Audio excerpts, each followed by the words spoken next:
ऐश्वर्या कट्ट्यावर खवय्ये पुणेकरांचं क्षुधाक्षंतीचे दाते। यावेळच्या ऐश्वर्या कट्ट्याचे मानकरी होते मल्हार माची, जलसृष्टी व भैरव हॉटेलचे प्रोप्रायटर रामदास मुरकुटे, हॉटेल श्रीकृष्ण मिसळचे अतुल जोशी, गिरे भेळचे गणेश शेठ गिरे व मत्स्य व्यावसायिक यासिर भाई शेख व उद्योजक राजू शेठ धावडे या मान्यवरांचे शंखवादन व शाही थाटात स्वागत करण्यात आले।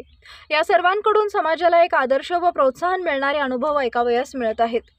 रामदास मुरकुटे हे स्वतः शेतकरी कुटुंबातील चरितार्थासाठी वॉचमनची नोकरी केली, मात्र कष्ट व प्रामाणिकपणाच्या जोरावर मल्हार यांची माची जलसृष्टी व भैरवीसारख्या दर्जेदार हॉटेलची निर्मिती करून लोकांना रोजगार निर्मिती केली।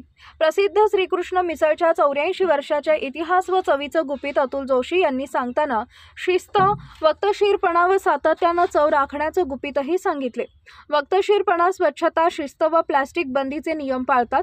आजोबांनी सुरू केलेल्या गिरे भेळचा 80 वर्षाचा वारसा व परंपरा तसेच शेकडो शाखांमधून भेळच्या चवीने विविध क्षेत्रातील दिग्गजांच्या मनामध्ये घर केल्याचं गणेश शेठ गिरे यांनी सांगितलंय।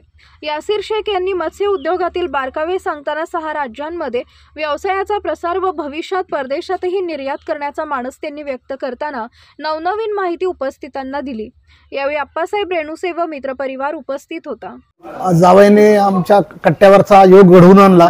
अतिशय सुंदर गप्पा झाल्या, अनुभव मिळाले, कट्ट्यावर एक चांगला सुंदर ब्रेकफास्ट मिळाला, त्याबद्दल धन्यवाद। बरेच दिवस आप्पासाहेबांचं कट्ट्यावरचं निमंत्रण होतं यायचं, आज तो योग आला आणि त्या निमित्ताने आज कट्ट्यावर येऊन बातचीत, गप्पा, छानपैकी नाश्ता झाला आणि सगळ्यांचा परिचय झाला।